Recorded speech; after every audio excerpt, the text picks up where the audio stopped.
চাচা বাড়িঘর এত সাজানো কেন? আর হেনা কোথায়? বাড়িঘর এত সাজানো কেন আর রংপুর ঘুমবে? আমাকে পয়েন্ট টেবিলের কি খবর?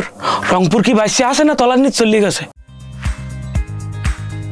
এটা মূলত আমি সবসময় বিপিএল আসলে গত বছরে দুষ্টমি করেছি কুমিল্লাকে নিয়ে, এবারে একটু দুষ্টমি করি রংপুরকে নিয়ে। আমি সবসময় বলি যে আমরা আমাদের বিপিএলটাকে হাইপে তুলতে, আমাদের বিপিএলটার আরও মার্কেটিং করার জন্য আমরা আমাদের সেরা বলবো রংপুর, রংপুরকে সেরা বলবে, আমরা একটু রংপুরকে খোঁচাবো, রংপুর বা অন্যান্য দল আমাদেরকে খোঁচাবে।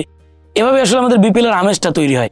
তো ওই জায়গা থেকে রংপুরকে নিয়ে আসলে দুষ্টমি করতে করতে করতে করতে করতে করতে হঠাৎ দেখলাম যে বাপ্পারা যে এই কন্টেন্টটা বেশ ট্রেন্ডিং আছে বেশ কয়েকদিন ধরে। তো ভাবলাম এটাকে একটু আলাদা কিছু মশলা দেওয়া যায় কিনা। এরপরে ওই ভিডিওটা আমি লেয়ারে ফেলে একটু ভয়েস ওভার দিলাম আমার বরিশালের ভাষায়। এরপর দেখলাম ভিডিওর শেষে লঞ্চ আছে, লঞ্চে চড়ে হেনা যাচ্ছে। ওখানে যদি আমি বলি যে ট্রফি বরিশাল নিয়ে যাচ্ছে, একদম পারফেক্ট লাগতেছিল। তো সব মিলিয়ে হয়ে গেছে, দুষ্টমি করেই বানিয়েছি। আমি পেজে আপলোড করিনি, আমার ব্যক্তিগত অ্যাকাউন্টে আপলোড করেছি। সেটা রাতারাতি একদম মানুষ গ্রহণ করে নিয়েছে খুব দুর্দান্তভাবে। আচ্ছা, এটা হচ্ছে যেহেতু আমি মানুষকে হাসাই, মানুষকে বিনোদনের মাধ্যমে হাসাই এবং মানুষ আমার থেকে বিনোদনই বেশি পায়, সেই ক্ষেত্রে তখন যখন আমি কন্টেন্ট ক্রিয়েশন শুরু করেছি তখন আসলে মাথায় আসছিল যে বিনোদন ভাই নামটাই আমার জন্য বেটার এবং একটু ইউনিকনেস খুঁজতেছিলাম, যার কারণে হঠাৎ মাথায় এই চিন্তাটা আসে। এই কারণেই মূলত বিনোদন ভাই। আমি বিনোদন দেই, আমার যতদূর মনে হয় আমি আমার সর্বোচ্চটা দিয়ে চেষ্টা করি এবং আমি সবসময় আমার কন্টেন্টে ভেরিয়েশন খুঁজি। সেক্ষেত্রে আপনি দেখবেন আমি গান করি প্রতি বিপিএলে, এছাড়া আমি মাঝে মধ্যে র্যাপ ট্রাই করি, আর ক্রিকেটেও যে ফানি কন্টেন্টগুলো হয় সেগুলো তো দেই। এছাড়া বিভিন্ন সময় সমসাময়িক যে ভাইরাল টপিকগুলো থাকে সেই টপিকের উপরে কথা বলি। অবশ্যই বরিশাল, কারণ বরিশাল ছাড়া সেকেন্ড কোনো চয়েস থাকার কথাই না।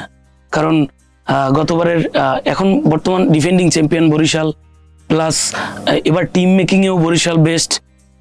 সো এবং পারফরমেন্সেও আপনি দেখবেন পয়েন্ট টেবিলের 1 নম্বরে আছে। তো সব দিক মিলিয়ে এবং নতুন চমক যারা আসতেছে সেমিফাইনাল এবং ফাইনালে, আশা রাখছি এবারেও ট্রফি বরিশালে যাবে এবং লঞ্চে চড়ে যাবে। আমি পিওর বরিশালিয়া, আমার রক্তে বরিশাল এবং আমাকে মূলত বরিশালের ব্র্যান্ড অ্যাম্বাসেডর হিসেবেই জানে মানুষ।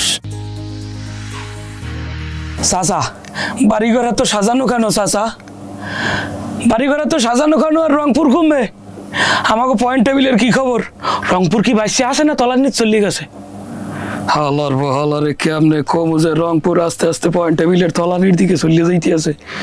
অকি কাকু কথা কন দেখা, মোর রংপুর কমনে বাবা ট্রফির আশা তুমি ছাড়িয়ে দাও। হ্যাঁ কাকু বেড়া, বরিশালের যে পারফরমেন্স আর রংপুর যে বাইলে একে একে একের পর এক হারতে আছে, হাতে মোর মনে হয় ট্রফি ডেফির বরিশালই লই যাইবে না। ইয়া উৎপের না খাইয়া লঞ্চ ঘাট যাই দেয় যে ট্রফি বরিশাল লই রওনা দিচ্ছে।